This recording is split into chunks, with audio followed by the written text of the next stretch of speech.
તો જય માતાજી ને જય રામ, ફિર સ્વાગત છે ઋતુ મકવાણા ના મિની વ્લોગમાં। આ વિજો દુકાને ને નવરો બેઠો તો મને થયું કઈ દુબઈ ની ટ્રીપ મારવી પડશે આપણે। આ વિજો દુબઈ ના શેખ નો ફોન તો પછી તો હું નીકળી જાય આપણે દુબઈ બાજુ।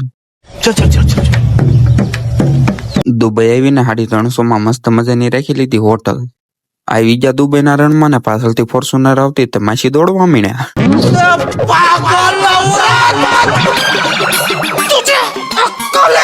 ये सब क्या देखना पड़ रहा है?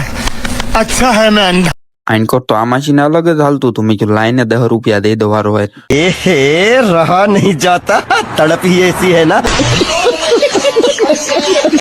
પછી આવી જ આપણે હોટલ 350 વાળી આ લાઈને મેં કીધું એક સિનેમેટિક શોટ ઉતારી લો, મારા ભાઈબંધ જોઈને તો બળદ કરી।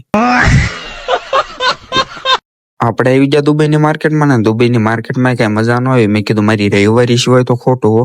अभी मैं गाली नहीं दे सकता, नहीं गाली नहीं देना। फैमिली देखती है, वरना मैं ऐसे गाली दूं, ऐसे गाली दूं ना, जिंदगी भर याद रखेगी बड़े।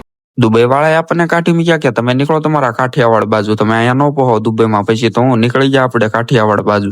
પછી તો વિમાન વાળાએ બુર્જ ખલીફાનું ઉપરથી પ્લેન નાખ્યું। મેં કીધું લાઈ 2-3 સ્નેપ તો પાડી લઉં। આ મશીનો વિડીયો ઉતારતા મશી ના પડતી કે વિડીયો ન ઉતારતો। આપણને દુબઈ વાળાએ કાઢી મૂક્યા તો આપણે બી આપણા ઘરે। હાલો આજનો બ્લોગ અહીંયા સુધી નથી, ગમે તો લાઈક શેર સબસ્ક્રાઈબ કરવાનું ભૂલતા નહીં। મળીએ નેક્સ્ટ મિની બ્લોગમાં, ત્યાં સુધી ફોલો કરી રાખો બધા।